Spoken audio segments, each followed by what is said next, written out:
So far we have studied 3D plot, sine 3D, cos 3D, tan 3D, and all the trigonometric functions we have seen.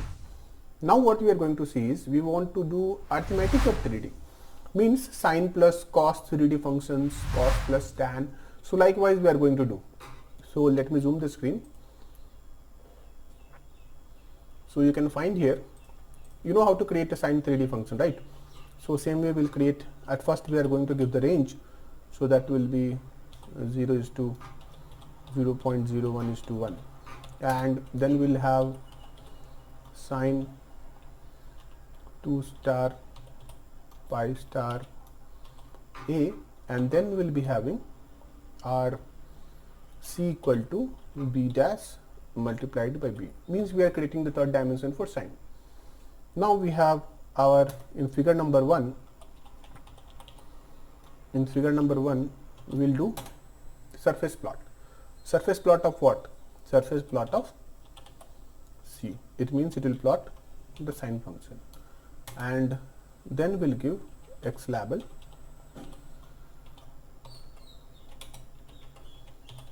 x axis, and then same way we'll give y label, and then we'll give the z label. So here we'll give y label, then z label, this will be y axis, and this will be z axis. And now we'll give the legend also, legend of sine 3D. Now we'll plot this. So we are getting the sine 3D function. Now this is correct. Now same way we'll plot for cos also. Cos,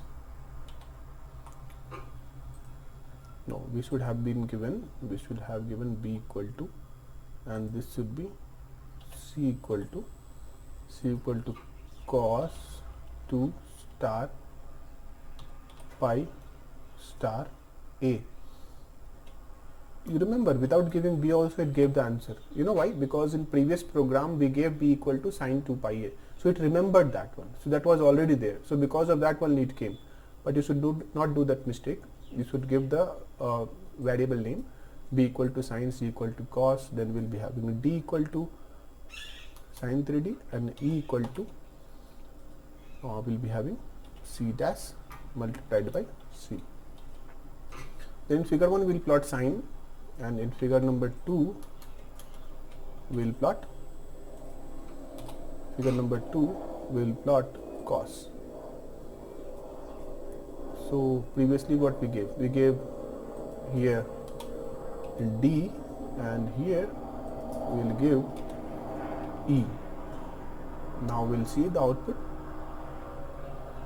So we are getting sine and cos. Now what I want to say is, we want to do sine plus cos. So for sine plus cos, what we can do here, we can write here f equal to, here we'll write d plus e. Why d plus e only? Any idea? Because inside d, b is also there, and inside b, a is also there. So d is having all the 3 dimensions, so we have to give d. E is also having all the 3 dimensions, because inside e, c is there. Inside c we have a, so that other function is also there. So all the 3 dimensions are available inside d and e.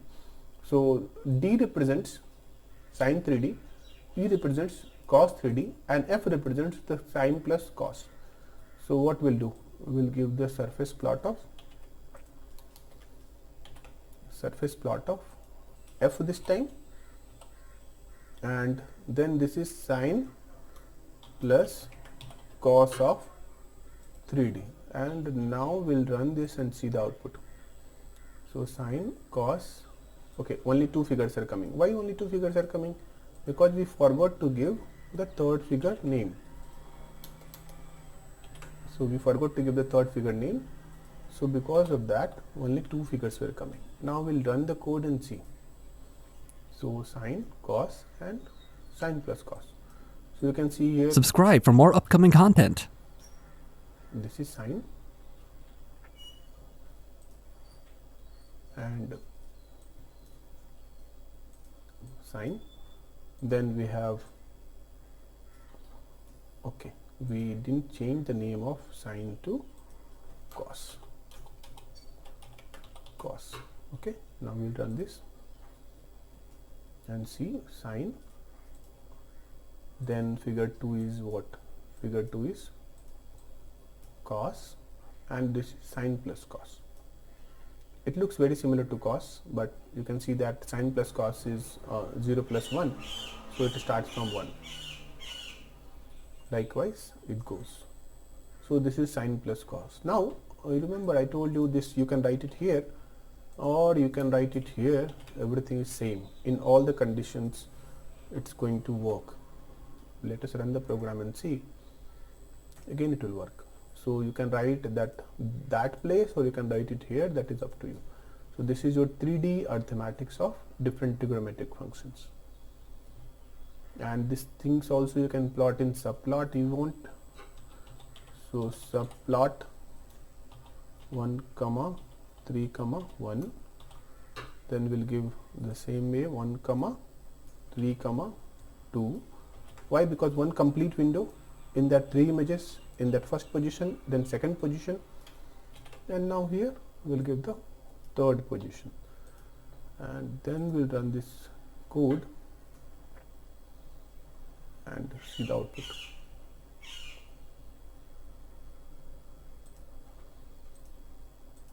We are getting the 3 outputs at a time. You can rotate anyone you want.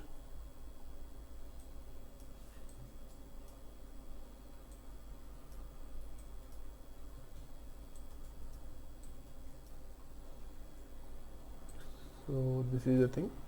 Thank you.